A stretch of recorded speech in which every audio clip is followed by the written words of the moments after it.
दीपज्योति नमोस्तुते, दीपज्योति नमोस्तुते. As it is, please stand, please keep raising. As it is customary at Pragna Bharati, we'll start today's session with Vande Mataram. Vande Mataram, Vande Mataram, Sujalam Supalam, Malayaj Sitalam, Sasya Syamalam Mataram, Vande Mataram, Subrajasna Pulakitayamini, Pullakusumita Drumadala Sobhini, Suhasini, Sumadhura Bhashini, Sukada Marada Mataram, Vande Mataram, Koti Koti Kanta Kala Kala Ninada Karale, Koti Koti Bhuji Dhruta Kara Karavale, Abala Kenoma Aita Bale, Bahubala Dharini Namami Tarini, Ripudala Varini Mataram, Vande Mataram. Tumi Vidya, Tumi Dharma, Tumi Hrudi, Tumi Marma, Tvam hi Pranaha Sharire, Bahute Tumi Ma Shakti, Hrudaye Tumi Ma Bhakti, Tumare Pratima Ghati Mandire Mandire, Vande Mataram, Tvam hi Durga Dashapaharana Dharini, Kamalam Kamaladala Viharini, Vani Vidyadayini, Namami Tvam, Namami Kamalam, Amalam, Atulam, Sujalam, Supalam, Mataram, Vande Mataram, Shamalam, Saralam, Sushmitam, Bhushitam, Dharanim, Bharani, Mataram, Vande Mataram, Vande Mataram, Vande Mataram. धन्यवाद. भारत माता की. Thank you, Padmaja ji, for a very heartfelt rendition. Ravi Kumar ji, can you please take over? Namaste. Welcome to all. I request the President of Pragna Bharati, Sri Suresh Dupeshwarkar ji, to please give us an introduction of Pragna Bharati.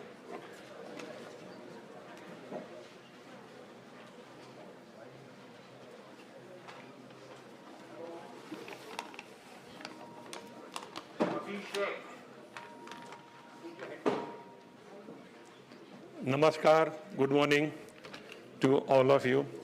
I have great pleasure in welcoming for today's function Sri Rajiv Malhotra ji, Dr. Subramaniam Swamy ji, Professor Vijaya Vishwanathan ji, and Professor B.J. Rao, Vice Chancellor of Hyderabad University. Today's subject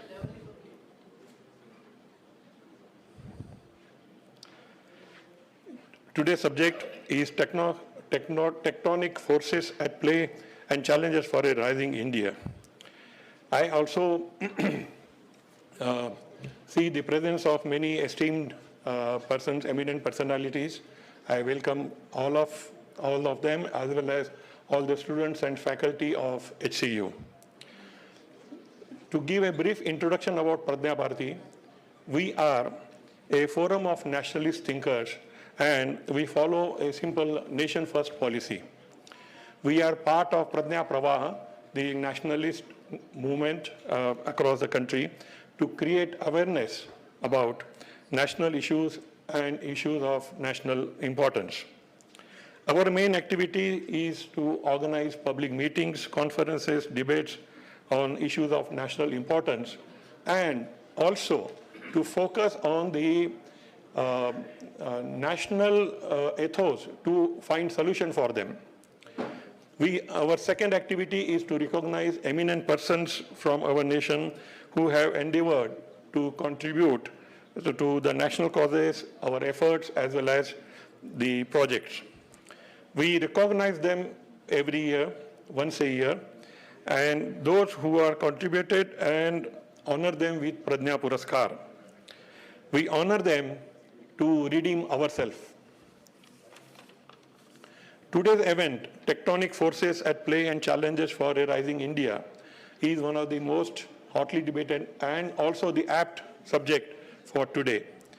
These forces are operating not only from within India, but from outside India, and they are operating at different levels. And today's speaker, Sri Rajiv ji, Dr. Swamy ji, Professor Vijaya ji, are here to explain the dimensions of these threats and also explain what we need to do individually and socially. I welcome you all once again and start the proceedings. Thank you. Thank you, Sirish ji. I take this opportunity to welcome all our other dignitaries and guests who are not on the dais. Could I also request all of you to please keep your mobiles in silent mode and to please also try to keep silence as much as possible, because it's a very small hall and there's sound acoustics and issues here. I'd like to wish you welcome now Professor Jagdishwar Rao, Vice Chancellor of Hyderabad Central University.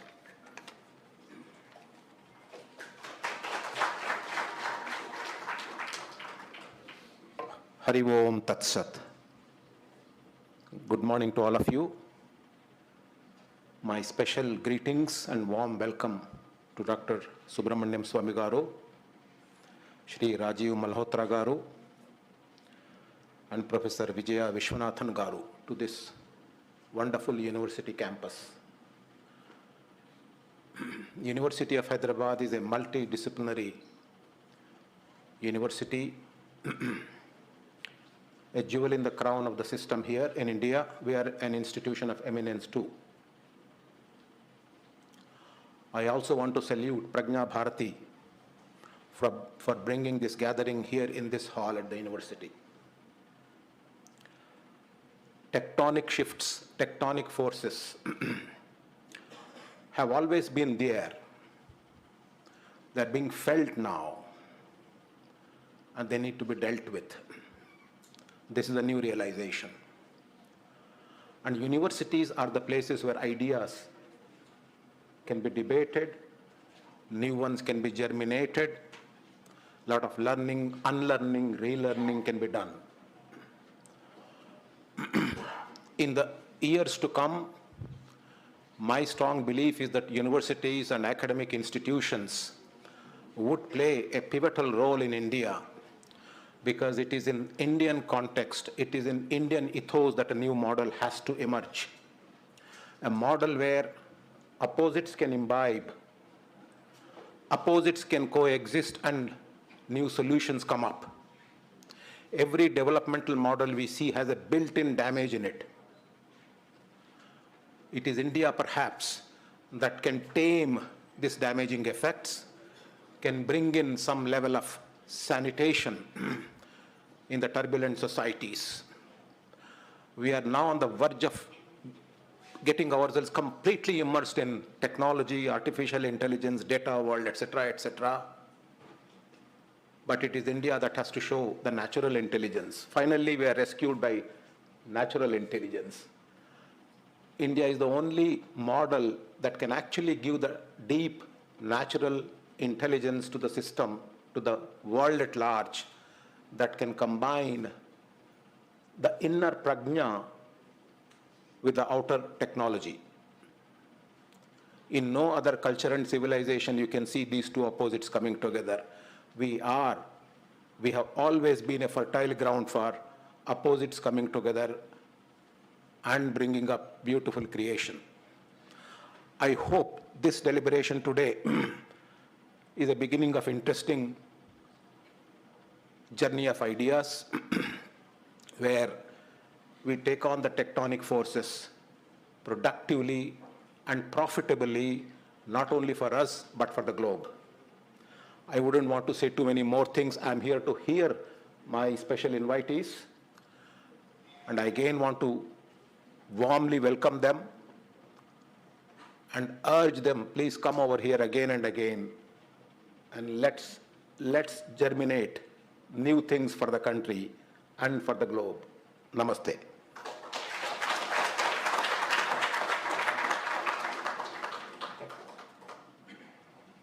Sri Rajiv Malhotra Ji is a Silicon Valley entrepreneur, author of many books, Breaking India, Being Different, Indra's Net, The Battle for Sanskrit, and now The Snakes of the Ganga.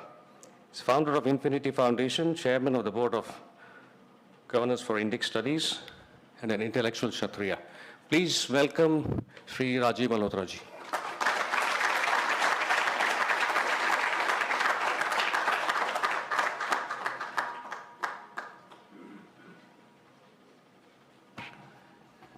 Namaste. Is the audio clear? Thank you. I'm delighted to be here, and thank you so much for this invitation.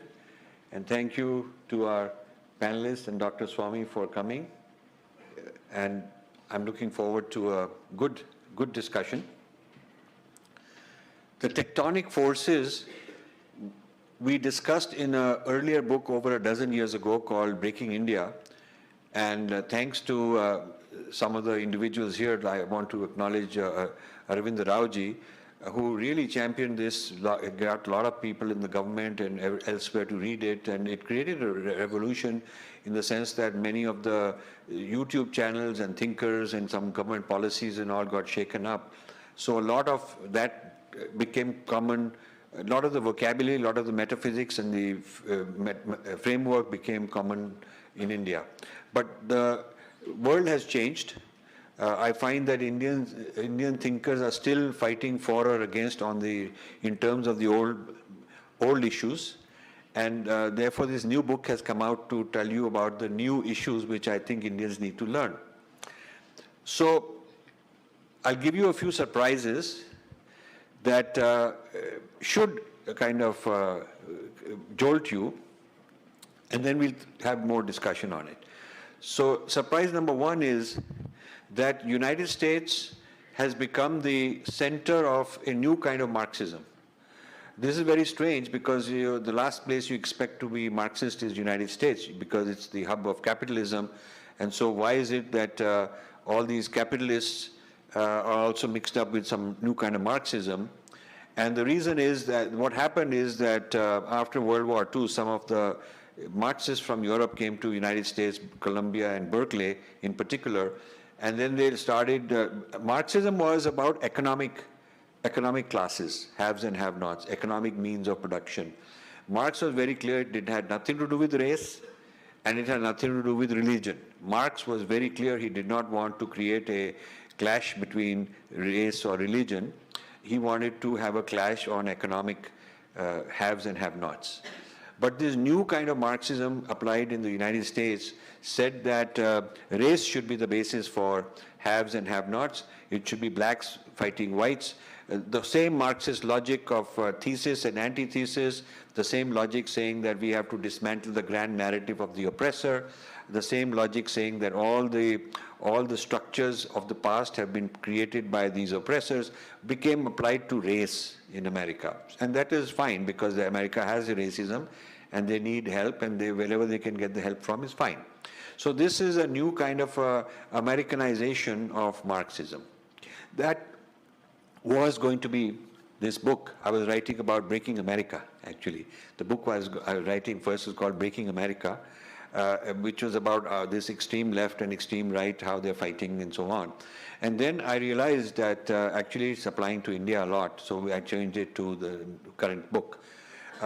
The second big surprise is the Indianization of racism. This is a very big thing. There is racism in America. We have casteism, but they are not the same thing. You cannot say that every disease is the same because you have a disease, a virus, I have a virus, doesn't mean it's the same virus. Diseases are very different. So racism is, people came from one continent, Africa, and other people came from another continent, Europe. They were brought as slaves. There's a whole history from the very beginning. We don't have something like that, Dalits were brought from somewhere and Brahmins were brought from somewhere or whatever it is. And we don't have that. We're all the same. We look the same. We speak the same language, have the same customs, food, whatever. So the disparities that exist, which need to be resolved, I am fully on board with that, are of a different kind. It is not sensible to bring American racism here and superimpose it on us. And we have a history of Varna Jati much more fluid. They've never had a history of fluid relations between blacks and whites. It's always been that way. So the ideas of racism from America to be blindly applied to India is a very serious problem. But what has happened is they have now got this Indianization of American racism. American racism says that the Dalits are the blacks of India and the non-Dalits are the whites of India. And the issue of caste is a racist kind of a syndrome. So this is the Indianization of racism. Now, what has happened, another surprise is that Harvard University is the center of all these studies. Now, that's very interesting. Harvard University itself, built by, by slave owners, itself having a quota for people who went to Harvard, their children have special quota. Those who are billionaires can give a certain amount of money and get their kids in.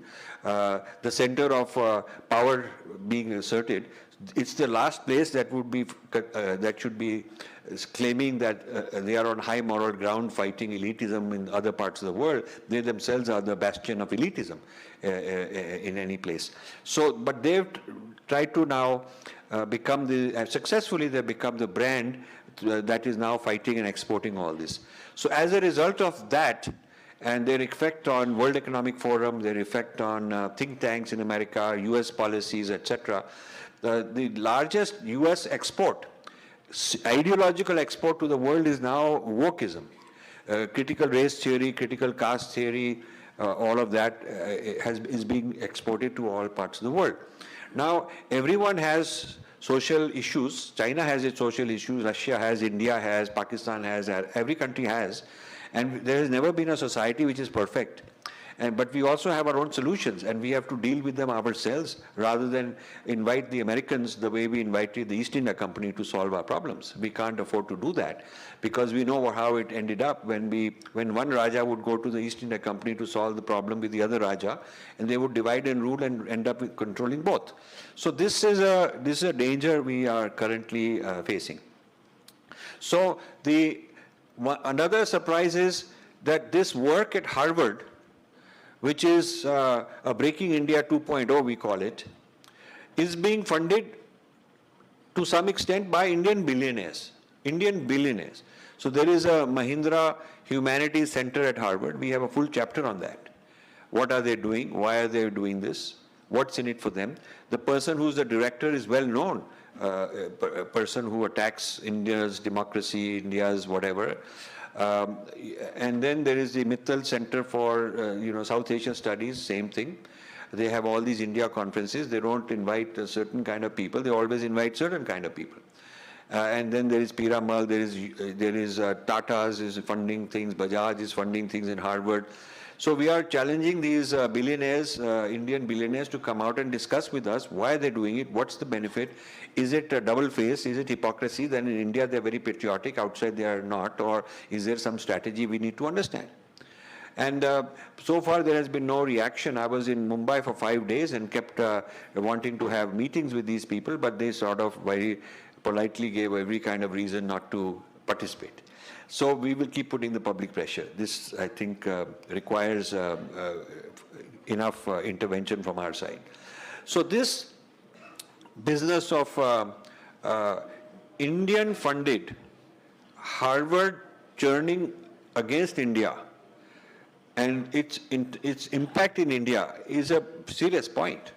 I mean, we have enough scholars of our own. We have a legal system. We have a democracy, and people are free to discuss. And I'm sure a lot of people here have different views.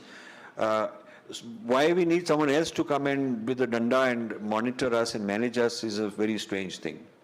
The Vice Chancellor made a very interesting point that we are very unique, very in our own way, and how to work with opposites.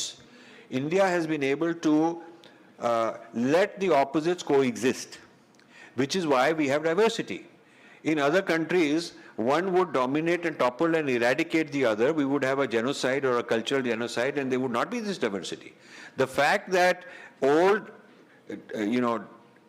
identities still continue shows that there is a certain ability to coexist.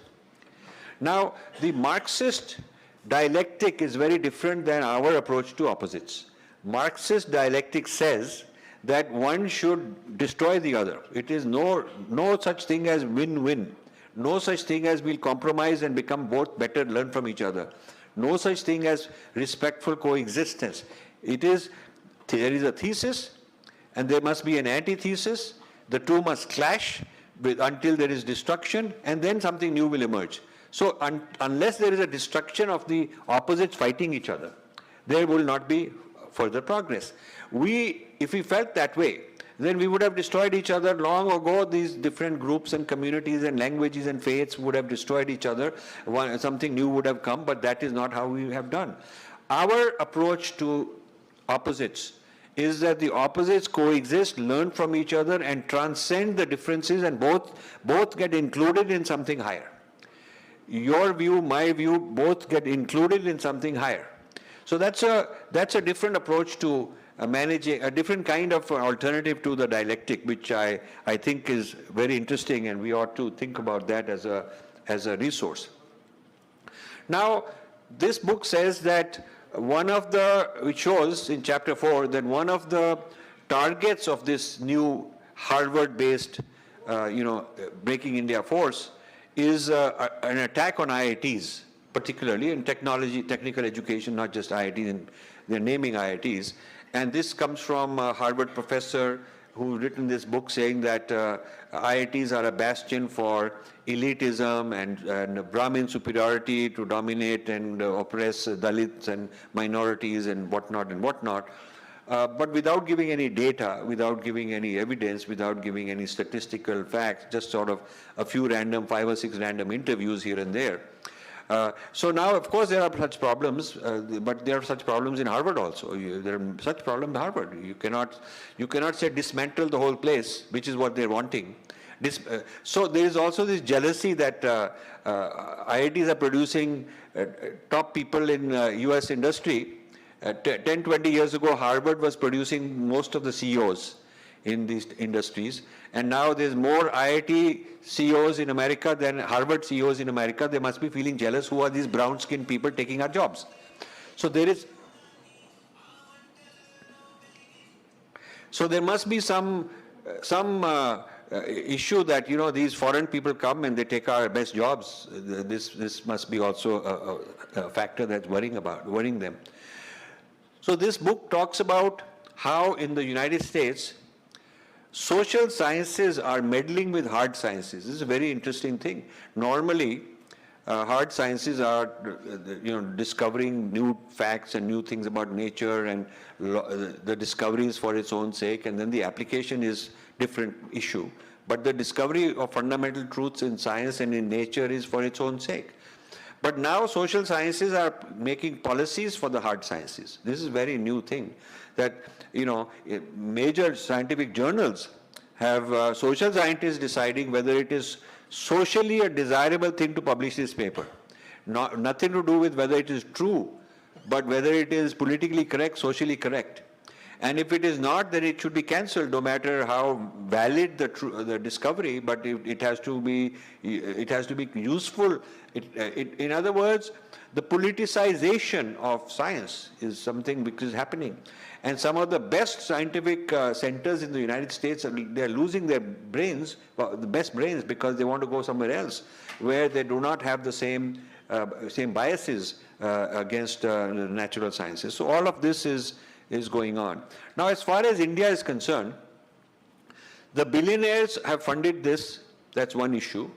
But the billionaires are bringing into corporate India a lot of these policies that have been coming out from the US into the HR departments. And it's American consultants, these people like McKinsey and Deloitte and Ernst & Young and Pricewaterhouse and whatnot, all of these guys, they are the ones who are advising and measuring and monitoring what's happening in the Indian industry to tell them what is right, what is wrong in terms of social justice, in terms of so on.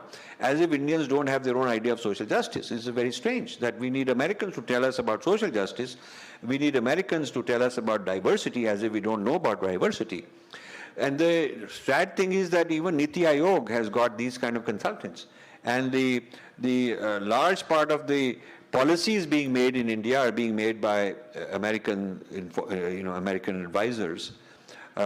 So, for instance, when you look at the NEP 2020, it has many good things regarding STEM education, many good things, science, technology, engineering, medicine, these kind of things, a lot of good things. But then when it comes to liberal arts, the liberal arts is all made in Harvard. This is the Harvard liberal arts. Harvard kind of humanities. It's not Indian, with the Indian ethos and Indian values. The liberal arts is the big invasion from places like Harvard into India through the NEP. So now NEP is promoting these things, but not having invested in developing the Indian solutions. So if there are no Indian curriculum, textbooks, teachers, to teach an Indian approach to social sciences, then when you open the floodgates and create these positions, obviously the foreign people come in and take those positions. So the future generations of India are going to be trained in even more than currently in the Western social sciences. Even today, all the social sciences taught in India, or at least 90%, is based on Western thought, as if we never had social sciences. Now, China does not have the same inferiority complex. China does not have the same colonization. China has an ancient tradition of their own thought, political, social, economic thought, and they're teaching that, and they're building a nation based on their own ideas, rather than becoming dependent on the Americans. They're very clear on that. Japan has its own thought. Russia has its own thought. The Middle East, Arab countries have their own thought. They're not trying to become a copycat of the Americans, but India, it's very fashionable to look for legitimacy from the Western world in order to, especially in the social sciences. So these are some of the big forces at work that we are tackling.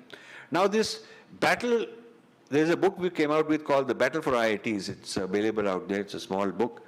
You can read. And this book is, the surprising thing is that we are non-IITians raising this issue and defending the IITs, but the IITians themselves never did it. I mean, these books have been out against the IIT system for several years. Papers were published by Harvard-type people against the IITs for several years, almost going back a decade. These things started. IITians sleeping.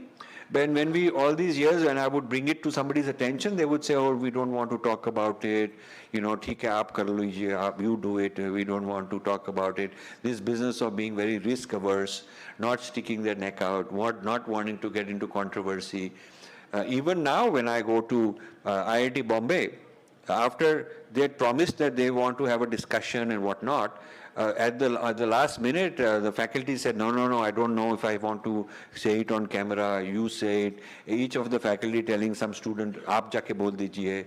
Or they're asking me, what should I say? I said, what do you mean, what should you say? Your institution has been attacked. Your young students, when they go somewhere, they are being called racists. What you have to say is you have to decide. What do you want to say? I can't coach you. You are professors here. So I was very surprised at the fear and incompetence, I would say, to be able to give a response, intelligent response, a thoughtful response. So these are some of the problems we consider, coming in the way of India being a Vishwaguru. I mean, I think India is aspiring to be a Vishwaguru, and that's fine. India should become one, that's fine. But India has to earn it. India doesn't, there's no way you can say India is a Vishwaguru. Maybe India was, and India should be in the future. But right now we are more like a Vishwachela. We are Vishwachela because even the narratives about us, history about us, philosophy of us, political thought, social thought about us is driven by somebody else. The best journals, the best places people go to get their PhDs, the best conferences are held overseas on India. Our people go there to publish a paper to become recognized on a subject which is about India. So this foreign control of our narrative is a very big thing. And our government has done nothing about it. The Culture Ministry, HRD Ministry, External Affairs Ministry have really failed to do anything about it. They're giving lip service, we are Vishwaguru, but it's not a slogan. You have to be, Vishwaguru means that at least at first you take control of your own narrative, that everybody else should follow our narrative about who we are. And then you can talk about other things. So this gap between wishful thinking and reality is an issue that is of concern to us. Now, the problem of foreign universities controlling our narrative got worse with the NEP bringing that narrative into India in liberal arts. And now it's about to get even worse with the UGC announcing that they want to bring foreign universities to set up campuses in India. So this is quite strange. It would be fine if they said campuses for STEM education because they have advanced technology and we should learn from it. But no restriction on what they can teach. And so all the folks that are fighting for the last so many decades are going to come and teach here with no restrictions. This is quite a letdown, I would say. And if the policy says that they can teach anything they want, which, by the way, Indian universities are not allowed to do. Your university has to get clearance for a course. But now the foreign campus can come and not need clearance. Also, it says there's no restriction on who you can hire to be a professor. So all these horrible people can go and become professors. And whereas your university has to, the Indian universities have some standards on who you can hire. No restriction on what salaries you can pay these professors that foreign universities are set up. Total exemption. But here we have standards of salary. No restrictions on how much tuition they can charge. But here you have rules. So you are going to not, instead of creating a level playing field, you are going to create a new kind of education where being a foreign university has an advantage, a competitive advantage over the Indian university. So you're going to decimate and finish off our ecosystem of higher education. Like importing all kind of manufactured goods from China, finished off our manufacturing industry. Now we're trying to bring it back. So we're going to do the same destruction, self-destruction of higher education in India by just constantly bringing in foreign universities. And you students, when you graduate from this university, you will find when you're applying for jobs in a few years, you'll be competing against somebody who's got in Hyderabad, a degree from some Western university, and they'll have more clout, more brand value. You see, so you are investing in our system, and then the other system comes. So in a sense, we are colonizing. We are really working hard to get colonized again. This seems like a pretty lousy policy that for some reason I don't see enough debates going on over here. Now, besides the role of liberal arts and social sciences, whether it's attacking IITs, whether it's infiltrating Niti Aayog, whether it's making policies on education. Besides that, there is another kind of a foreign invasion which is a huge threat to us.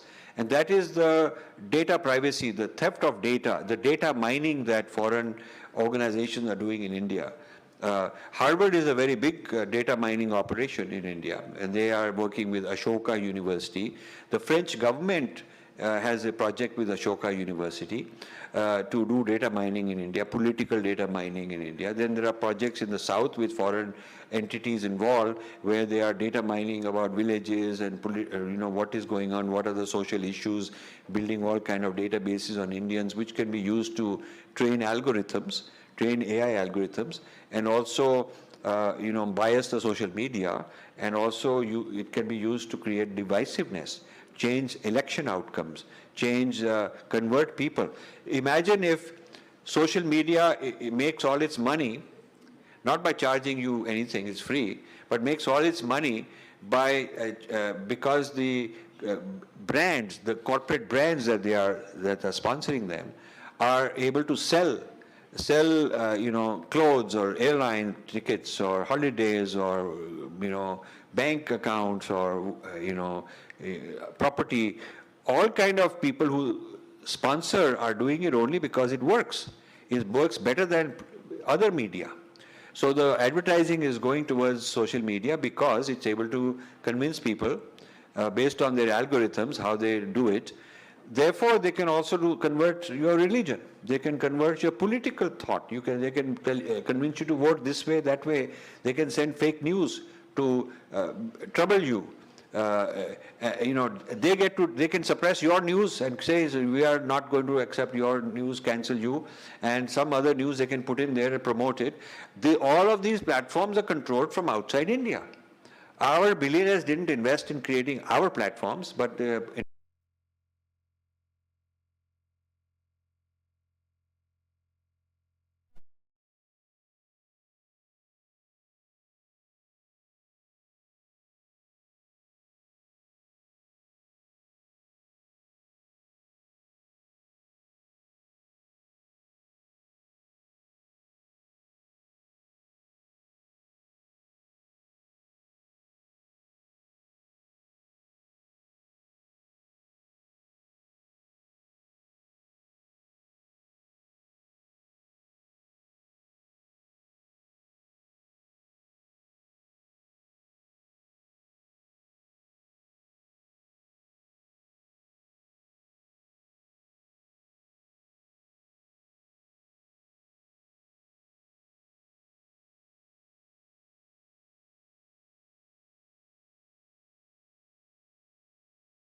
form of colonization. I called it the return of the East India Company. In a book on artificial intelligence, I called it the return of the East India Company, where knowledge about you, your weaknesses, your emotional, psychological profile, how to manipulate you, how to make you fight this person or that person, one Indian against another, one community against another, left against right, whatever, left against left, right against right, all of that. This kind of psychological, political, social manipulation from overseas is the new frontier, and this is the new social structure being created. And so all you guys who think your enemy is some right wing, left wing, or versus whatever, I think you have forgotten the big battle. The bigger battle is not that. That's the old battle. And you have to understand the big game. This is a big game, and it's already happening. It's not something that will happen in 20, 30 years. I'm predicting in the next 4, 5, 6 years, you will see clear evidence of foreign meddling into Indian society, and it is not that they're all going to align with this guy or that guy. They'll just have more gadar, more fighting, because that is good for them. and you will see a sort of recolonization threat, certainly a possibility. Now, against all this, we have to create our own awareness. Firstly, we have to control our grand narrative ourselves and put our grand narrative into the algorithms rather than Wikipedia and other people's narrative about us. We have to, that's one thing we have to do. We have to take control of our own liberal arts and social sciences ourselves. So, you know, we have a lot of people who are social media influencers, a lot of people who are becoming important in giving talks and manthans and whatnot. 8 years have gone by. Why hasn't there been serious work to create a kind of an Indian constitution, our own Dharma Shastra for modern Bharat? We don't have a blueprint. We don't have a draft. The current constitution is a 1935 British document with, 5, 10, 20% adaptations and changes. Most of it is a British document about ruling India that we have copied. And some of the fundamental principles are not found in the traditional Indian texts. So we have to question whether we have some kind of a birth defect. I think the constitution is, I am making a provocative statement. I'm happy to discuss this during Q&A. I think the constitution is a birth defect. India has a birth defect because some of the fundamental things in the constitution, such as, the judiciary keep appointing themselves like dictators, without the public having voted for them or appointed them in any way. There are some flaws like that. So we need to correct that. And in order to forestall this onslaught from overseas, this new Breaking India forces, Indians need to rise and become more Swadeshi, more Swaraj, more Swadeshi in our own social thought. So this is, with this, maybe I made more enemies, I don't know, but that's okay. That's part of life as an intellectual. You have to stimulate, and you are young people. You don't have to agree with me at all. You can disagree with me on everything you want, but we should be able to have a healthy dialogue. We should be able to respect each other's point of view, And so I don't want you to start off by taking anything I'm saying as a given, but you should think about it, and you should keep personalities and personal attacks out of the way. That is bad for good intellectual development. You should take the points I'm making, do some investigation. I've given a lot of evidence. Vijay and I have worked very hard. In our book, we've given a lot of evidence. Last 300 pages is end notes and bibliography and whatnot.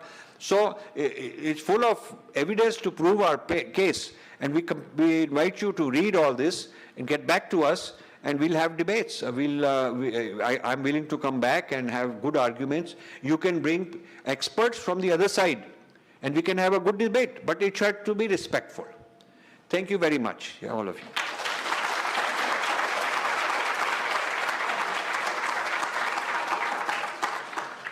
Thank you very much, Malhotra ji. That was a very, very lucid talk on a very, very scary subject. I hope we are all able to take away the key points from this about the new coming of the East India Company, the next coming, I should say. Professor Vijaya Vishwanathan is an engineer and an MBA from Wharton, USA, board member of the Agastya Gurukulam, head of the Infinity Foundation India, vice president of Sanskrit Bharati, and the co-author of Snakes of the Ganga. Please welcome Professor Vishwanathan.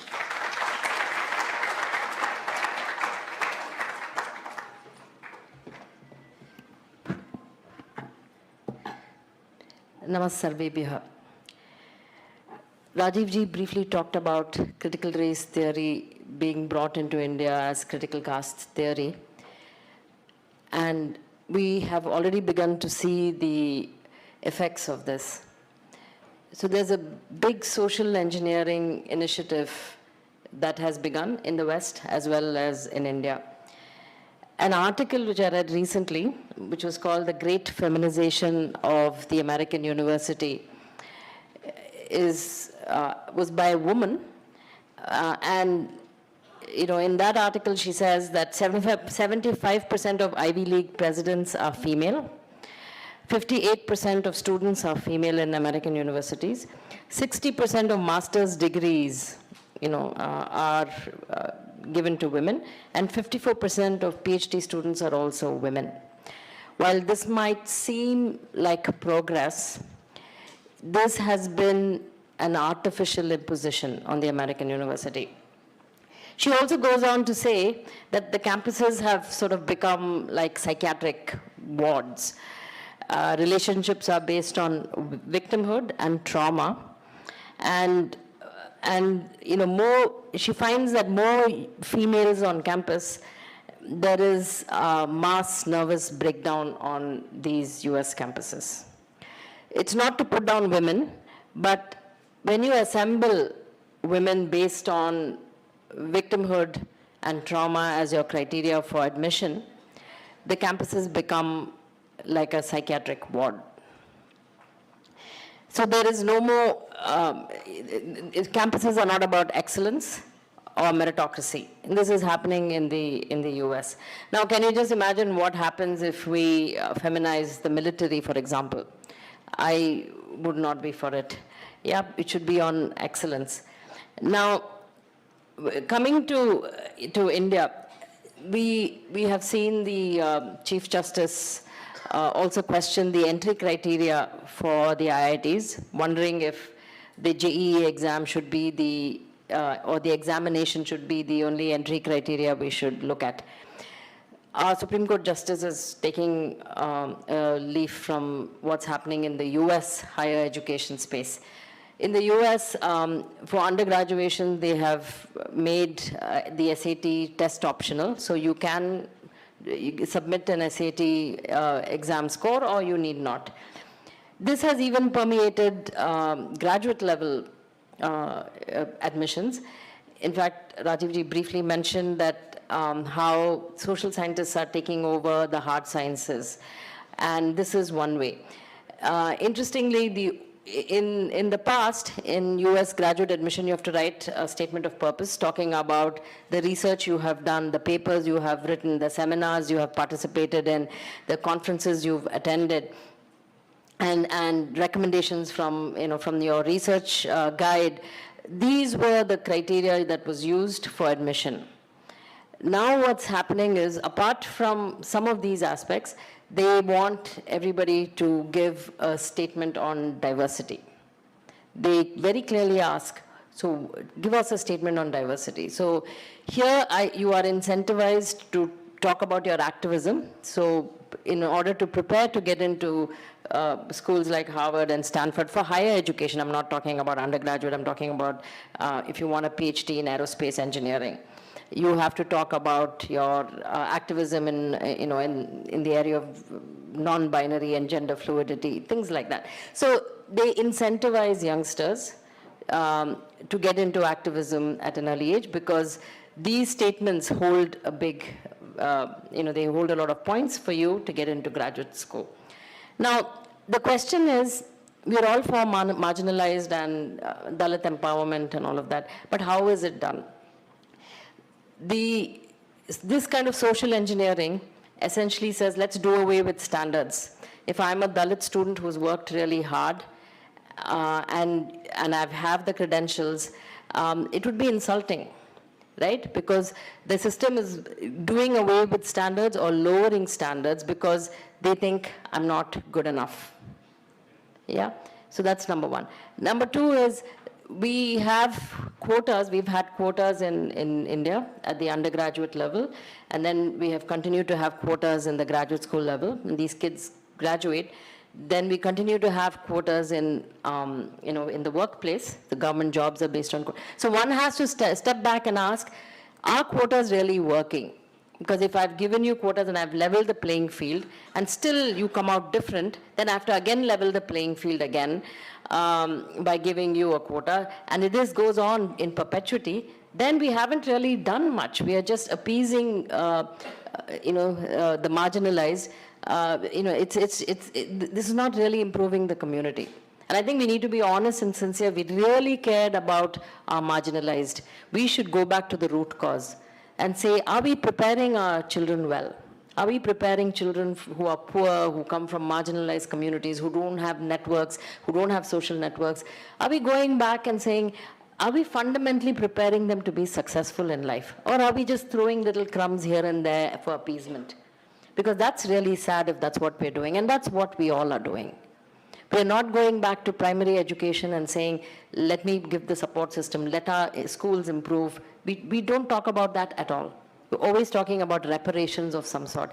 And unfortunately, the leaders of the marginalized groups also want this, because they feel that if you get some reparation of some sort based on victimhood, they come out like they are a success. But the entire community still remains marginalized. So I think this is something that we need to really think about in education, and not be taken by these Western ideas of critical race theory, critical caste theory, things like that.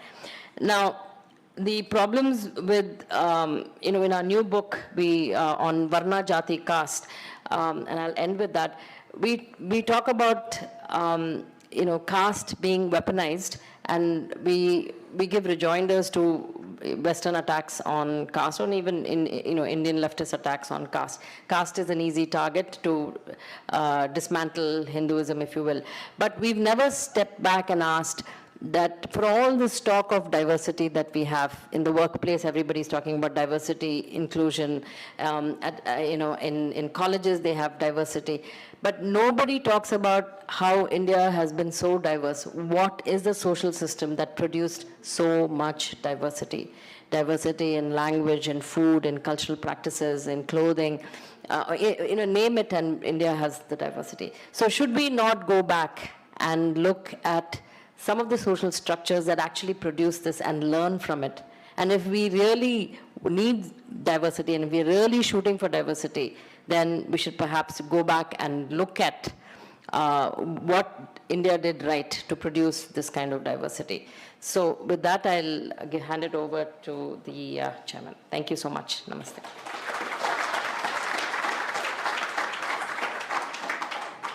Thank you very much, Professor Vishwanathan. The next gentleman is an honorable gentleman who's been called whimsical, he's been called a maverick.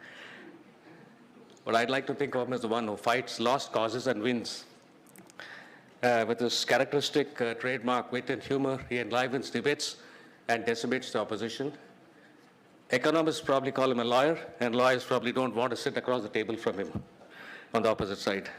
Let's all welcome the inimitable Dr. Subramaniam Swamy.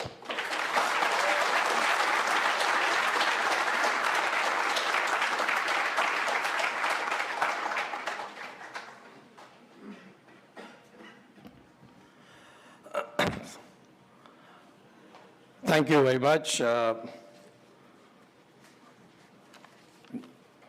distinguished Vice Chancellor, the head of the organization of Pragna, Bharati, of course, my friend Rajiv Malhotra, and Mr. Vishwanathan, the doctor, your Professor Vishwanathan. I got you wrong?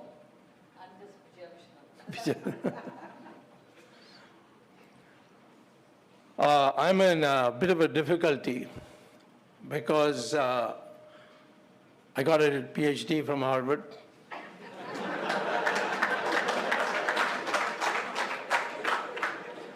I was a professor for many years at Harvard. Then I came back and became professor at IIT. So I'm a double devil as far as you are concerned. But the topic Rajiv Malhotra has brought is something that we need to digest. I have a certain different view on the details of that. For instance, Harvard has departments which are top class. Departments which are in sciences, departments in mathematics, departments in economics. But they have schools like Kennedy School, or the softer subjects like anthropology or divinity. So if you go to Harvard, you will not see anybody from these well-established departments who are part of what Rajiv Malhotra is propagating here. I mean, explaining to you here. So those who are studying in the divinity school on India,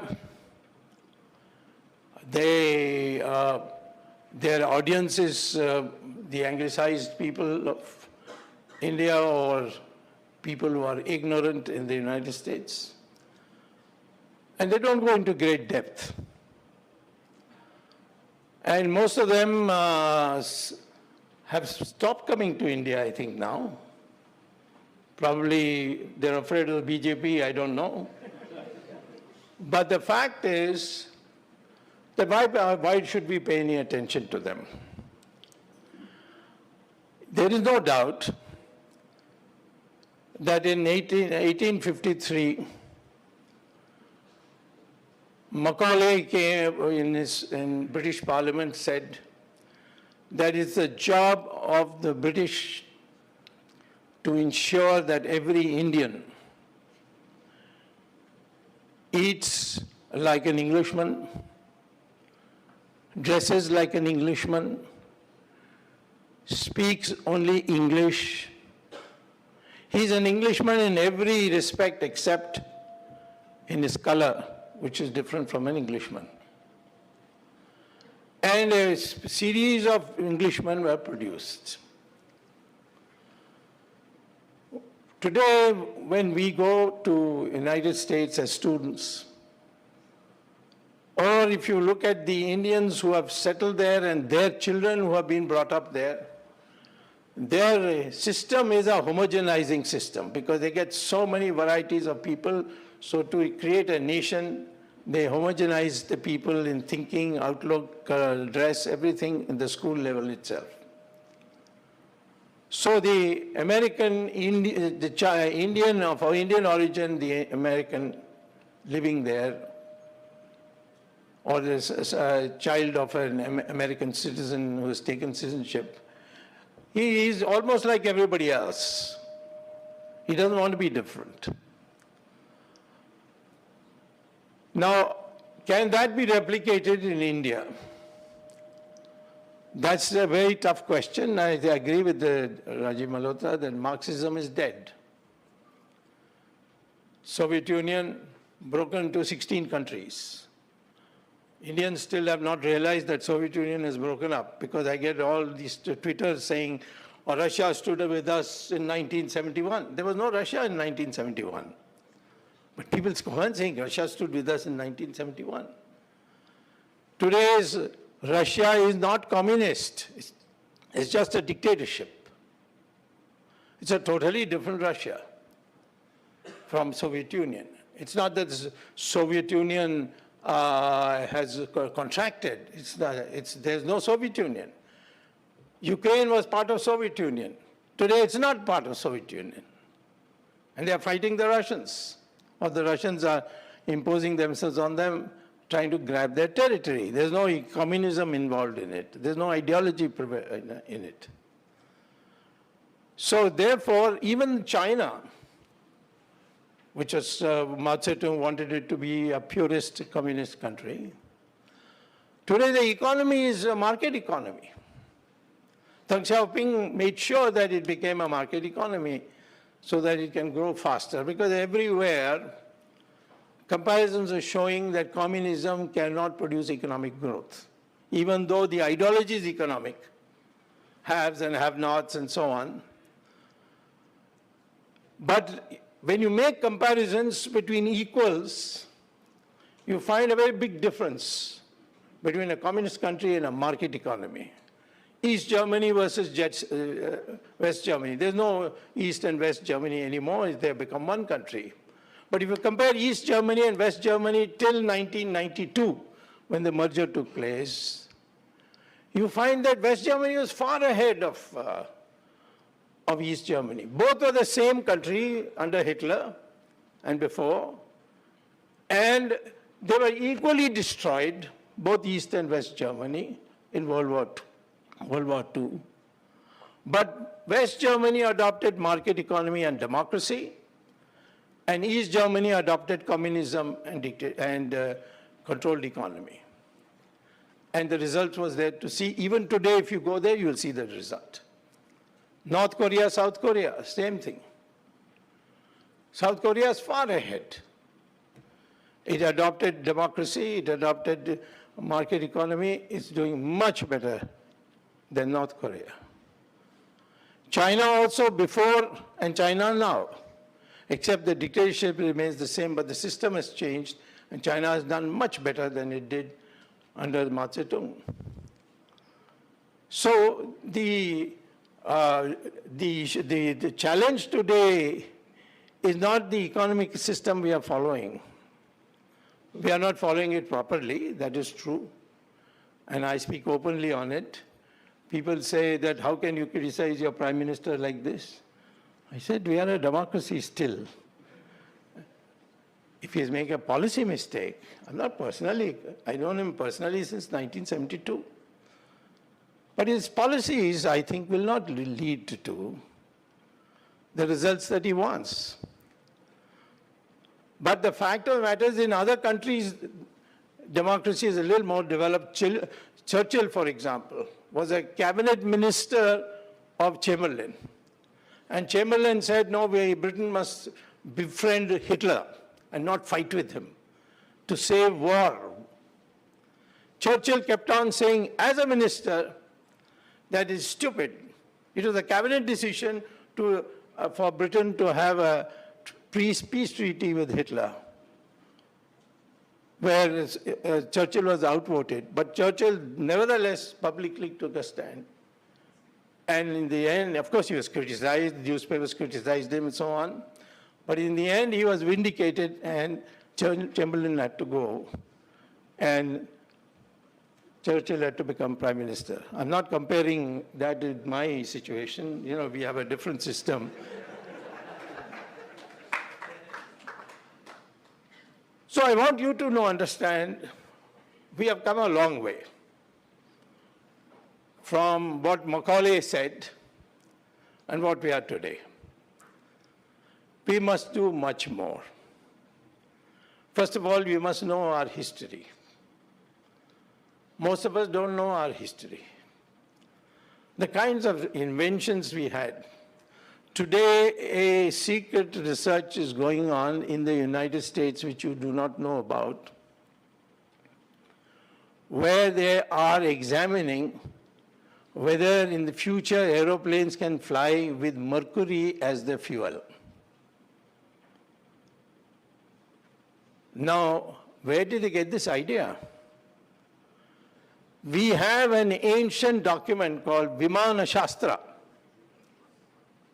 in which it states, because people ask me, what is this, Lord Rama flew back to Ayodhya on Pushpak Viman?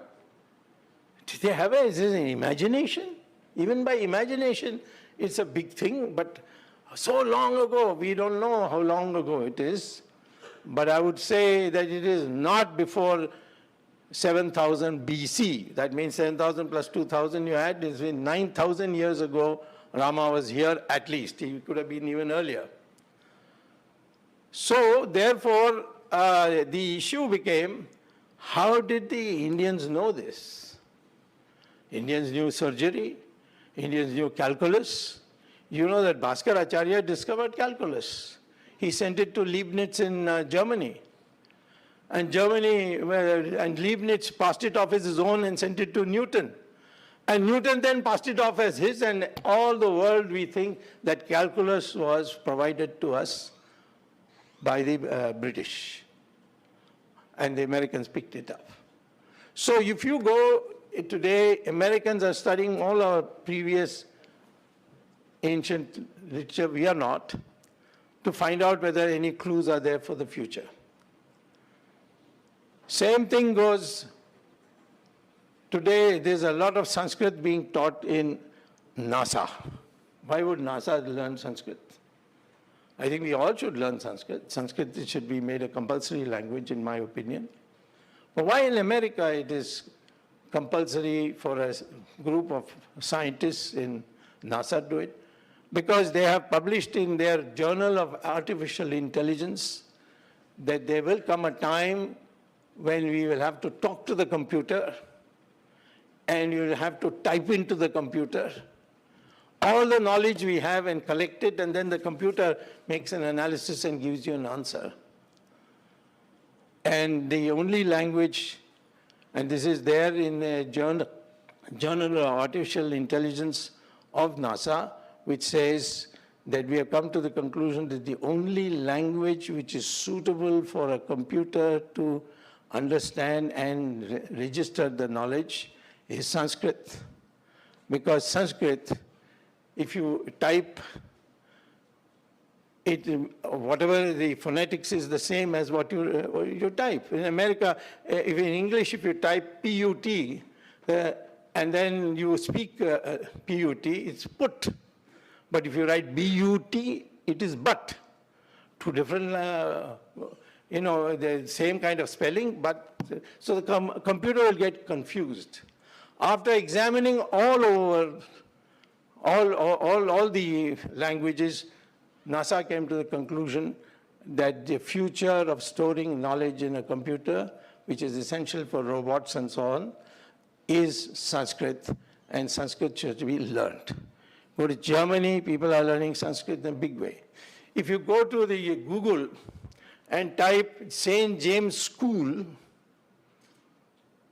London, one of the most prestigious schools, all white. And there, in Google, quotes the principals when he's asked a question, why is it that you require children of the ages of 6 to 11 to recite Sanskrit shlokas in the morning? And he said, because I'm convinced that if I can make our children recite certain Sanskrit shlokas of the ages between 6 and 11, their brain development will be much better than any other children that we have. And if you know, Charles was recently crowned, and a group of children came from this very school, and they recited Sanskrit shlokas. I think most people must have missed it, because it was a very boring thing otherwise to watch. So they probably no one paid attention, nor our media paid attention. But if you go back and you're able to recall that, you'll find that the British monarch to be had to be there had to be a Sanskrit shloka recited and he made it as part of the program. So you can go on. Now you go today, yoga is accepted as theirs. Now the Americans are saying yoga we invented and the Indians stole it or something like that. I'm not surprised. Yoga, Ayurveda, pranayam. So many things have now become very commonplace. So what I'm trying to tell you is that Rajiv Malhotra is very right. A lot of people are worried about this. And there's a counter move. And that counter move is how to put you into their track. And even if they take something from you, they will make it as their own. And in that context, you have to know your past. We don't know our past. Aryan, Dravidian, utter nonsense. Would I be right in saying that it is utter nonsense, Rajiv Malhotra, or you don't agree?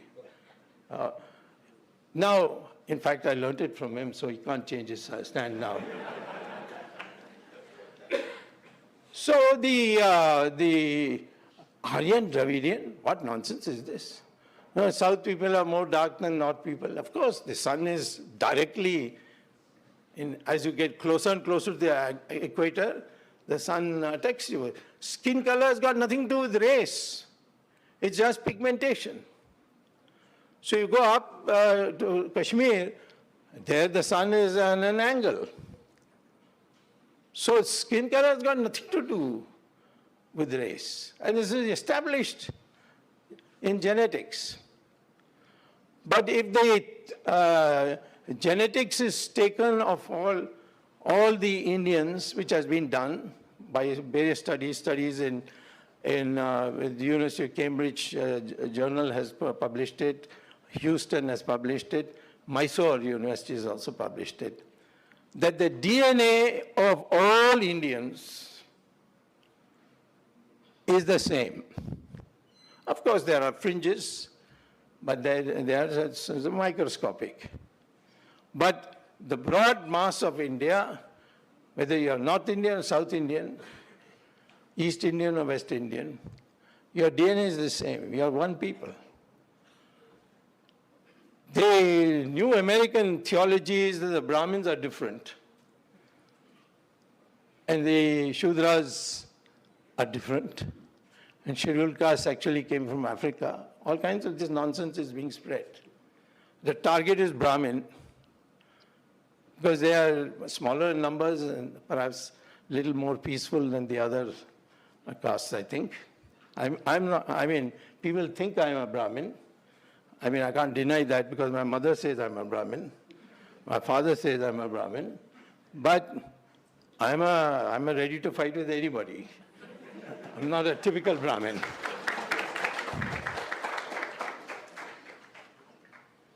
So who is a Brahmin? Go to Bhagavad Gita, chapter 4 and chapter 12. And go through the shlokas, you'll find on the formation of the caste, the Varna system. There is a difference between caste, that is Jati, and Varna. Jati is for this marriage and so on. You shouldn't have the same blood group as another, the woman you're going to marry because they'll produce imbeciles. So there, we have a very, you can't marry your uncle's, your daughter cannot marry your brother or your cousin brother. You know, so many other rules we have. Those are all part of Jati. That has got to do with blood. And that's a separate thing.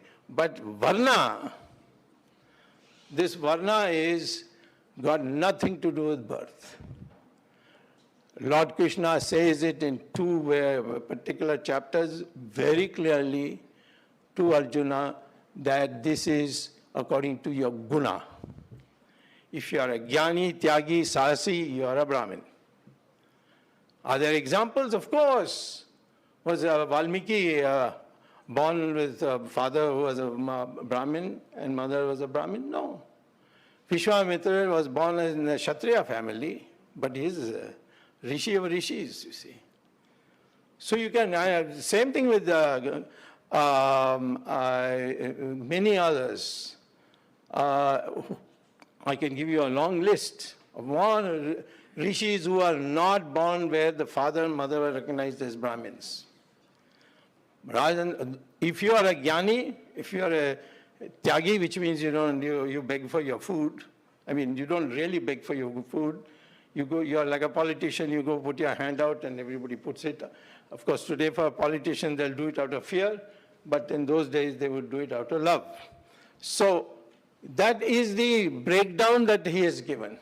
If you are a warrior, you're a Kshatriya. If you are a person who produces wealth for the country, you're a Vaishya. If you do agriculture, you're a Shudra. And the so-called untouchables were not automatically, their children didn't become untouchables. Valmiki is an example. He became a Maharishi, he wrote the Ramayana. But his parents were scheduled caste or what we call as parayas, you see. So therefore, we are one people, we have been recognized as one people, and in came the British, and they created all this to divide you, make you to fight each other and become weak. And we fell for it. I would therefore say that the first thing you should know when he says, he has already completely said what his books are about, and they are very worth reading. It's not easy reading because there are 1,000 pages each of them. They're big ones, but they are very, very informative. But don't use it in the exam because even today we are following the old books, and that may not help you with the exam because he's telling you something. He's in what I would call as a revolutionary in that sense, that he makes you think. And that's why everywhere he asks me to come. He doesn't ask me very often, but he does sometimes ask me. And I feel a great pleasure to come here and speak about it. So let me then therefore say, we are all one people. Please try to get it. Men and women, the equality of men and women, ours is the only.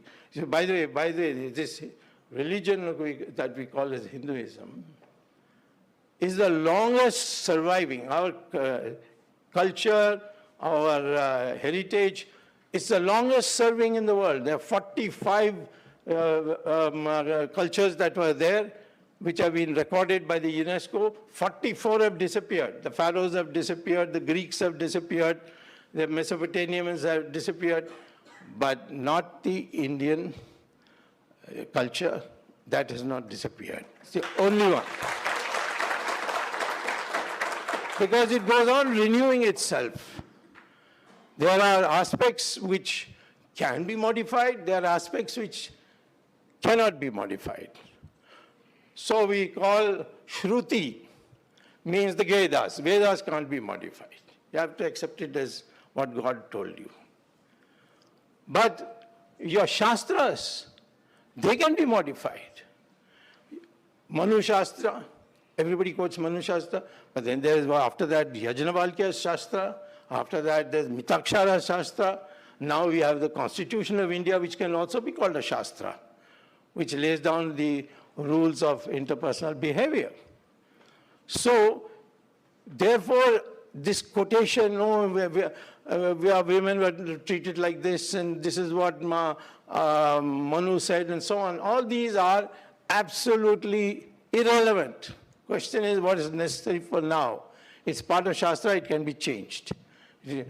As far as women is concerned, I tell people that when Brahma decided to distribute the portfolios, for women he gave Saraswati education, Lakshmi finance, and Durga as defense. But he didn't give anybody, any male god, anything. So it was raised with Brahma. So he gave to, what is called as information and broadcasting to Narad Muni,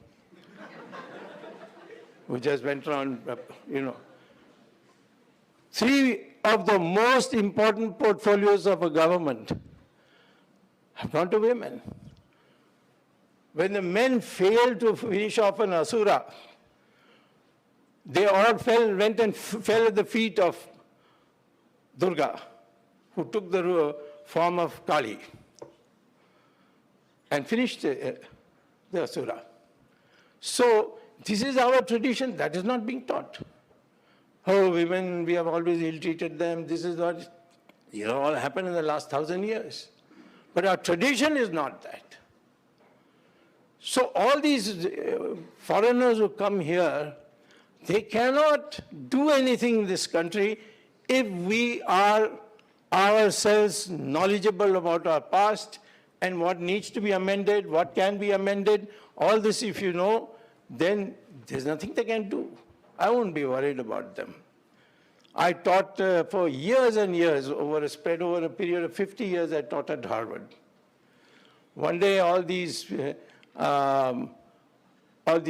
soft departments like astrology, what is it, of the philosophy, that kind of thing. These departments got together and said, Swamy has written an article in a newspaper in Delhi, and in Bombay, excuse me.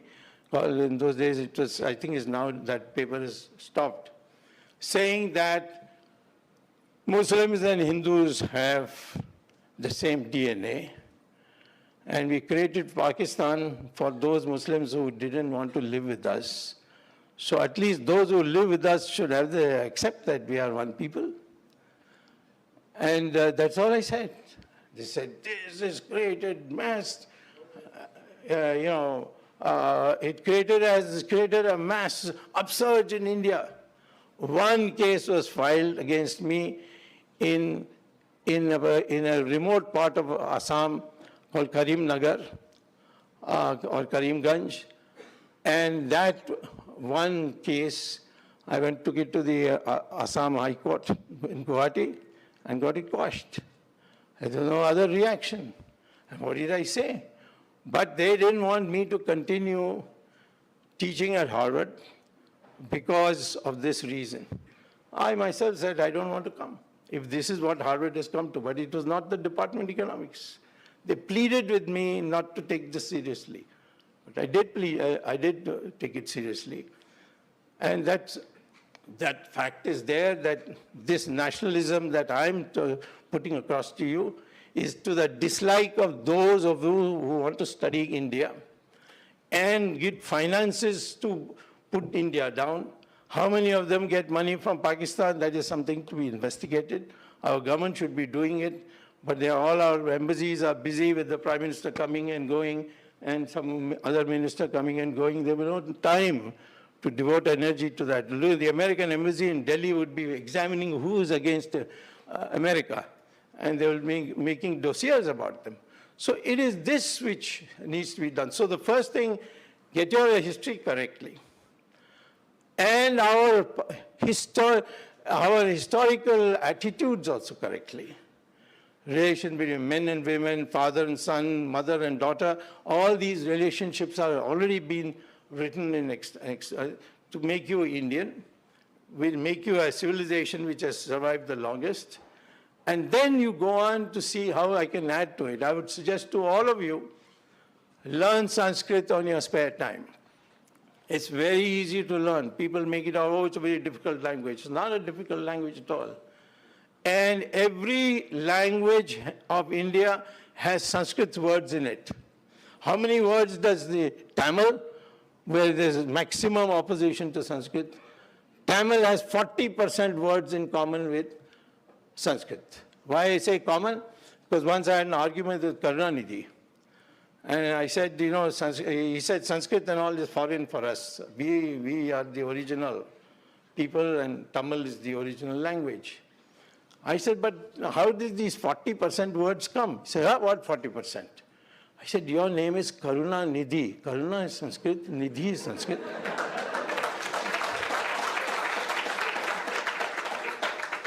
I said, when you talk on elections about your symbol, you say Chinnam. Chin is Sanskrit. You put Chinnam. And what is it? Chinnam, Udayan Suryan. That's what you say in Tamil. That means the rising sun, which is their symbol. In Tamil, it is Udayan Suryan. In Sanskrit, it is Udaya Surya. So I said, do you want me to give you more examples? He said, no, this is all enough for me. And after that, he never raised this issue with me. So I am saying today, go to any language. Your Telugu here, it has much higher percentage of Sanskrit words in it. Malayalam has almost 80% words in Sanskrit. So is Bengali. And our scripts are also very similar. I mean, they can be made one. Devanagari script, which the Sanskrit uses, is very similar to Tamil script. Tamil, if you write K, you write like this. And in Devanagari, you will also write more or less like that. If you want to say ki, you put a matra. In Tamil also, you put a matra. You want to say ku, you put a matra below. In Tamil also, you put a matra below. Now, how is this Tamil different from Sanskrit, for which they have, run a agitation? So this oneness of India has to be inculcated. And all these so-called caste barriers or Savarna barriers, they should be forgotten. You go by Gita. Make it as in what profession? If you're a professor, you're a Brahmin. If you're a military man, you're a Kshatriya. Like that, you don't need it at all because your DNA is the same. We are one people. And that has to be done. At the moment we do that, I don't think you have to worry about any foreigner. Maybe we'll convert them and send it back, and they may become Hindus. On May 26th, 2009, the editor of Newsweek is an American magazine, a well-known American magazine. She wrote an edit article, and the headline was, "Now we are all Hindus." So everyone is naturally surprised. What did she say? She said, every time we run into a problem, we think about what the Hindus thought. We know that is the scientific way out. She talked about all the burials that go on. She's so much expense, so much land is taken away. What is wrong with what the Hindus do, which is burn their bodies? They say the soul is gone, so the body is just a piece of cloth, like a piece of cloth. So we should adopt that to save land and not have to spend so much on the burial ceremony. And then you have to go and, every once a week or something to go and see that the grave is in good shape. So all these things, she goes on giving examples. You should just go to Google, you'll get it. Her name was Miller. First name I forget, but she was the editor of Newsweek. 2009, May 26th. She wrote the headline, "Now we are all Hindus." And you are finding that increasingly with the following that people like Shishi Ravi Shankar and others are getting in the United States. You don't have to leave Christianity to learn the practical aspects of Hindus. So with this pride and with this unity, you can meet this challenge that is coming. Yes, Marxism has failed, and I always used to be confused between Groucho Marx and Karl Marx, because Groucho Marx was a comedian, and he was known as, there are three comedians called Marx Brothers. So it has become almost as laughable. What is it that Marx said? Everything Marx said I can mathematically prove is contradictory. He says that wages and prices and profits will combine at the same time. It's impossible. Either one goes up and the other goes down, or the other way around. So Marx is dead anyway. China has given it up. There's no Soviet Union. There's no Marx anywhere. So Marx is over. So the left wing now is conjuring up this woke and wokeism, and is targeting whom? Those who are meritorious people. They said merit itself is poison. And they are targeting people with merit, and therefore they want to make the society a bunch of people who will be workers of the society. So you have to be very careful and see that these things don't. Yes, there's much to learn. I enjoyed my stay at Harvard in the Department of Economics, not in Kennedy Center or some other silly place in Harvard campus, which is meant for idiots coming from India. So to get into the Department of Economics and these Nobel laureates, I was joint author with Paul Samuelson, who is the greatest economist of the 20th century. And Simon Kuznets, another Nobel laureate. I was their student and I learned a lot, and it's given me so much knowledge about economics that I'm never able to get to be finance minister, because the prime minister knows I won't listen to him. That is the problem. So in this attitude of confidence you should have when you face the West. They can try anything, but they cannot overcome you if you know what is your strength and you know your heritage. Even in economics, there was a political leader who unfortunately was killed, assassinated, called Deen Dayal Upadhyay. he had got the right idea, which is there in the Gita. He said, why is it that the Brahmin class that was determined had to be poor? Because he said there are four things in society: knowledge, wealth, weapons, and money. And to decentralize, these had to be separated. So therefore, in pursuit of, if you are in pursuit of wealth, that is not the highest pursuit. The highest pursuit is pursuing knowledge. The second highest pursuit is defending the country. And finally, doing agriculture is the last. So this division tells you that all of you are in a position to choose what you want to be. And there's no inferior, superior, but it is just a classification. And that classification can vary from family to family, birth to birth. That, with that kind of oneness, 1.4 billion people, now we have overtaken China, by the way, since yesterday. But because China has all this one child per family and all, they adopted from the West and made a complete mess of themselves. Now they are trying to rechange it, but it's not going to be easy. Whereas India, we have a declining birth rate. The number of children per family is going down, and according to the economic things. Even when you see, when people say, no, Muslims have more children than Hindus, that's because the Muslim average per capita income is lower than that of the Hindu per capita income. If you look at the Kerala Muslim and compare it to the UP Muslim, yes, there's a big difference.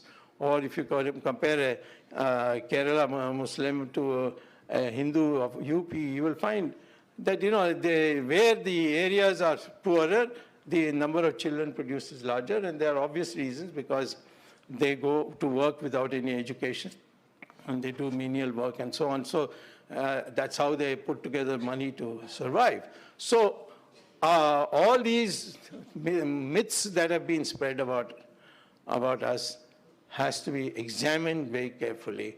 And from that point of view, I very strongly suggest that you read this a snake in the Ganges, snake in Ganga or snake in the Ganges? Yeah, snake in the Ganga. And see the whole thing so that you're alert to the future. Otherwise, you have nothing to worry. Thank you very much.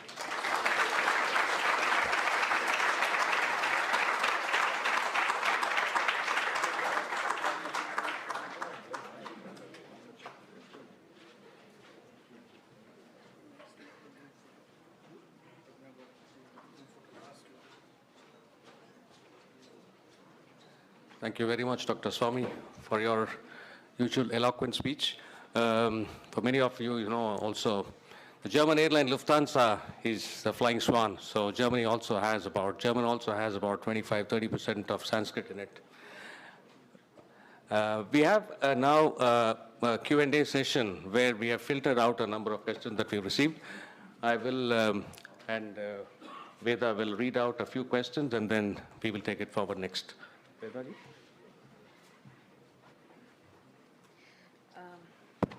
So our first question is, how do we Indianize the young minds? And and they're going away from our roots and our culture. And how do we inculcate the idea of Indianness in our youth?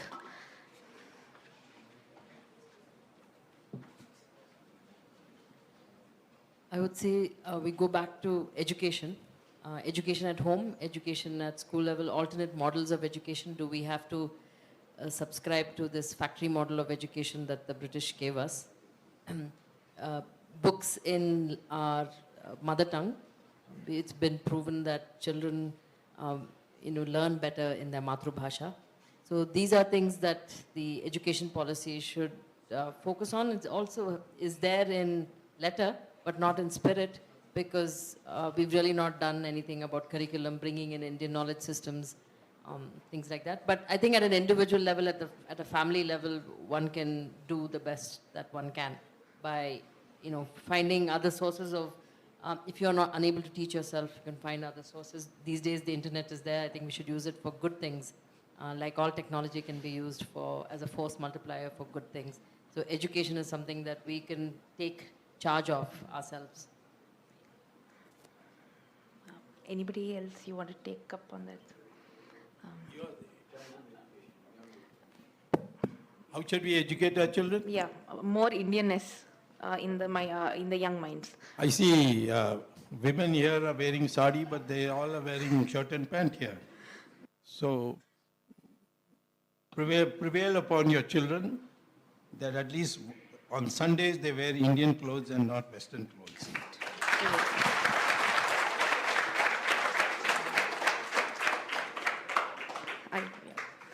The next question is, how do we promote and nurture nationalistic academic research or nationalistic outlook in academic research?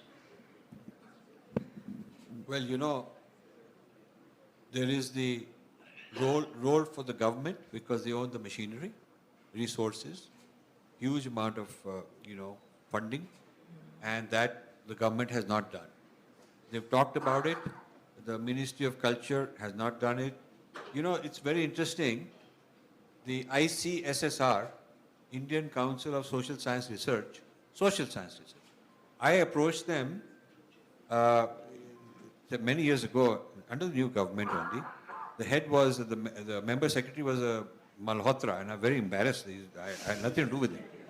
And I tried to convince him that one of the things my foundation wants to do, we are doing, is a critique of social sciences as practice, so we can replace it with an alternative, our Vedic social sciences. And he kept returning back my proposal saying you have to follow the social science methodology, but that is what I'm criticizing. So I have to follow the Western social science methodology.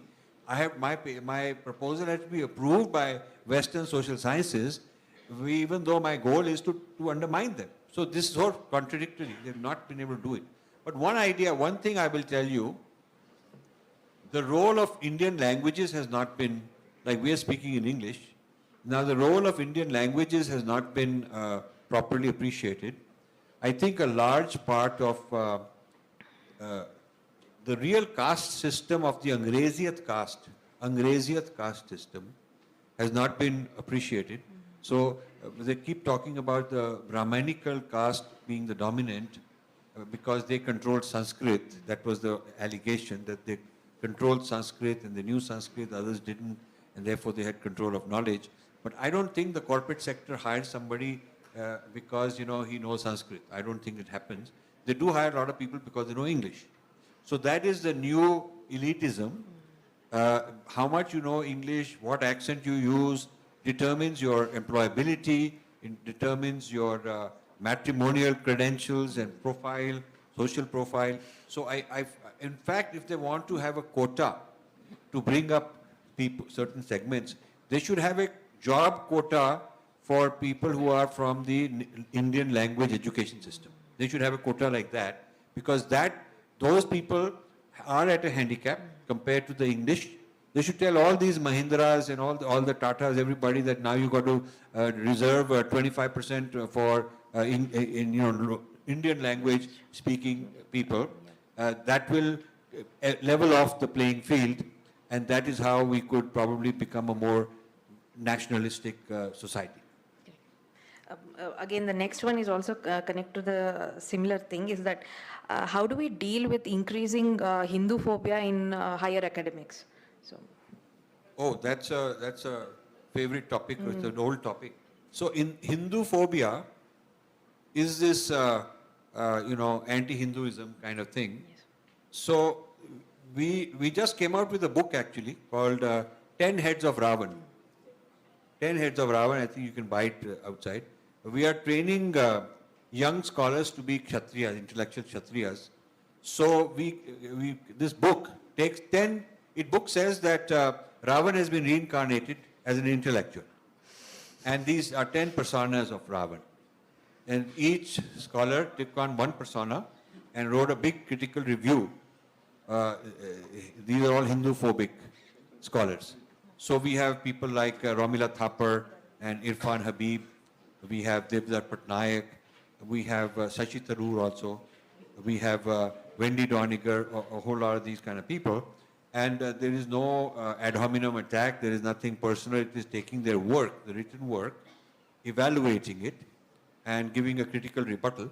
So that is the sort of thing we are doing to response to Hinduphobia, taking on the big intellectual giants of Hinduphobia and giving a response to it. I'll paraphrase the next couple of questions and align them together into one. What is the predominant reason for wokeism, and how do we define it a bit more simpler way? And how should India deal with such conspiracies and toolkits which are out to destroy us? So wokeism started when Marxism came and started being applied to race. And before there was critical race theory, there was critical legal theory. There was a Harvard law professor who coined the term critical legal theory a couple decades ago. And it has been, it was sort of a very dormant thing, not very active in the public. And then others developed, out of the critical legal theory, they developed critical race theory to apply to society in general. And then, what really gave it the gravitas is that the left kind of hijacked the Black Lives Matter movement. The left hijacked it, worked with the blacks to sort of convince them that the leftist ideology is the best way to get black rights for black people in America. And then the Muslims joined in. So this is a coalition of the left and Muslims in America and blacks as sort of clubbed together, and then they brought in the LGBTQ plus people also, as sort of each of us is oppressed by society. And so we are all going to stick together as the oppressed people against the oppressor, which is all the education system, the establishment, the constitution, the founding fathers, all of that stuff. So this is what became wokeism and its American form. And now the backlash from the right wing is to get rid of it completely. So you have the Breaking America going on is a syndrome where the progressive wing of the Democratic Party are all woke, and the other side, the conservative wing of the Republican Party are all anti-woke. And this is where America has lost the middle ground. Now, that is fine for America because they have to sort out their problems. But the Indianization of wokeism is a very dangerous thing because it doesn't fit into our ideas, it doesn't fit into our structure. But it has been done out of mischief from places like Harvard Kennedy School, which Dr. Swamy talked about, and with the help of Indians, because Indians are for sale. A lot of Indians are for sale. It's very easy to get them into this system and they'll do all the dirty work for you. So we have people like Ajanta Subramaniam, we have Shuraj Yengde, we have Saundarya Rajan, we have all kind of people like that in the United States, and they've come up with this Indianization of wokeism. And don't think it is something in the future, because you have Justice Chandrachud quoting wokeism very openly in his lectures, quoting Harvard people and promoting it. You have Ashoka University, with lot of activities of this sort. You have people in Delhi University. You have some of these Harvard guys who are involved in this kind of thing, are advisors to Niti Aayog. We've mentioned their names in our book. So it is in India in a serious way. And we think that a lot of youth are kind of misinformed because they think this will get their particular community, it will give rights to Dalits and all that. It's only going to create more divisiveness, and I don't think it's going to help anybody in the long run. No, you have said it very correctly.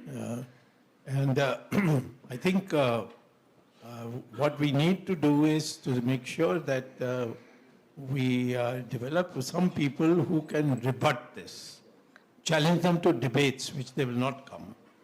So that is the way to show them down. I think that has become necessary. You are doing a wonderful job in America. I know that you get sometimes heckled also by professors of the universities who should be doing other things. But anyway, You have been doing it almost alone, but I think we now need a team to assist you to replicate what you're doing in the United States. It's also in the corporate sector. So I think there's manipulation of language, with these terms of like diversity, equity, inclusion. Diversity means including only certain people by excluding others. Equity is not equality. So we have to understand the definition and the language manipulation that the left uses to make these words sound good. So in the corporate world also you have diversity training, caste sensitivity training is coming up in all corporates. It's already there in some of the big multinationals in Mumbai. And they have these DEI programs which are all critical race theory based. So it's all pervasive. It's entered the government, it's in the education system, it's in the workplace. So there's no getting away. But I think you can be aware and question and reject some of these ideas. So when you go through diversity training, for example, you can refuse and reject some of the ideas that make you, that force you to atone for sins that you have not committed. And you're a tech city. I don't know if you have ventures funded by Omidyar Network. Maybe you do. But Bangalore is full of these ventures. Bangalore, Chennai. Omidyar Network is one of these billionaires, worse than Soros, because he's half the age and has many times more money. He's of Iranian origin, French-Iranian origin, billionaire, multi-billionaire many times over, and very interested in bringing this kind of ideology into India through tech ventures. So he's invested $500 million in India already in tech ventures. And these tech people are then trained, brainwashed into social justice and youth empowerment and village empowerment. And all these are nice terms to do this kind of ideological engineering on them. And they're also doing a lot of data mining about the hinterlands, about the village economies, about people who have social problems, political problems, legal cases, So this is a use of data sciences and artificial intelligence and investments in technology to create a whole Breaking India force at that level. This is very, very sophisticated. So in this book, we call him Soros 2.0, this kind of a threat. Right. Thank you so much, sir. I request Vijay Bharati ji to please come forward and present a small memento to Professor Vijaya Vishwanathan ji.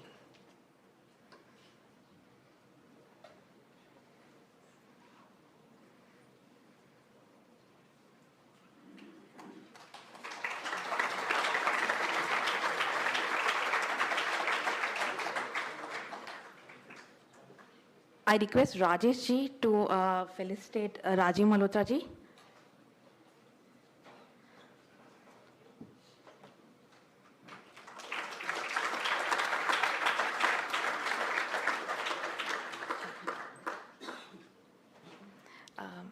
I request Chandrasekhar ji to felicitate Dr. Subramaniam Swamy.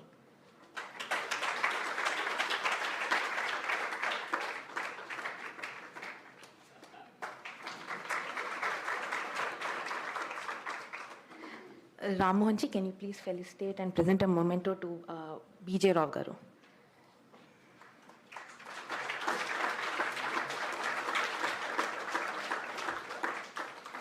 Now I request Chandrasekhar ji to present the vote of thanks. Hello everyone. First of all, thanks so much for giving me this opportunity to propose a vote of thanks for this wonderful session. I'd like to start with the Vice Chancellor, Sri B.J. Rao garu, for permitting us to conduct this program here in a short notice. Thank you so much, sir. Then Arvind Rao garu, ex-DGP, he has been the initial contact for us to have this 3-day event. Thank you so much, sir. And then L.V. Subramaniam garu, ex-Chief Secretary, he is not here at the moment. And Chamarthi Umamaheshwara garu, he is here also amongst us. I would like to thank him. He has been coordinating with us. and Rajiv Malhotra ji, and of course, Professor Vijaya Vishwanathan ji. Without you, of course, we could not have done this program. And Sirish Dopeshwar ji, our President, Pragna Bharati. And also, I would like to thank the police department for cooperating with us to keep things in order. Of course, I know what is happening outside.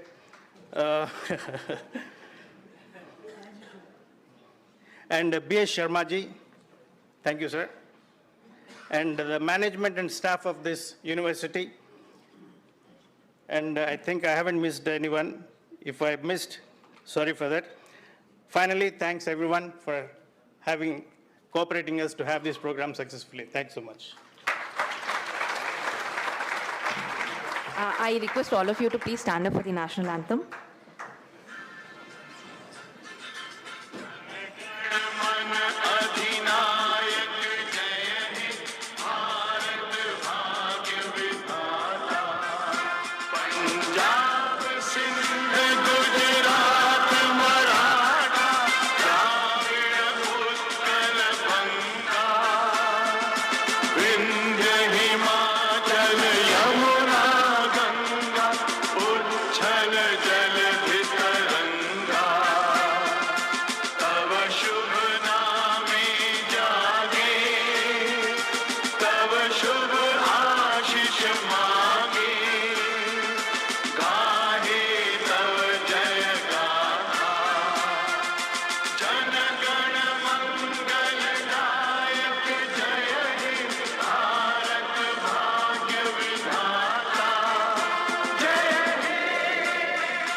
I request the guests to please stay on the dais for a minute. I request Pragna Bharati organizers to please come onto the dais.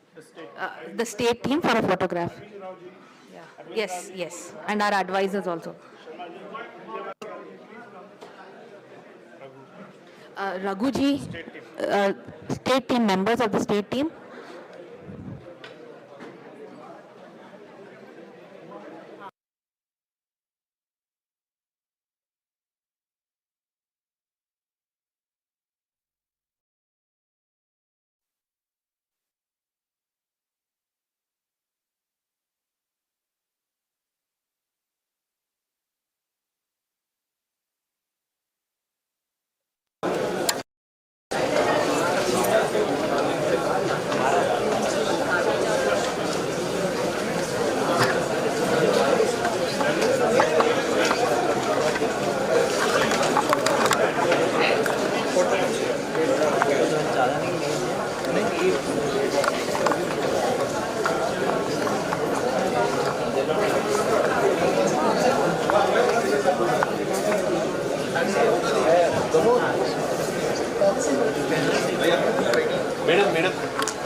Next, everyone.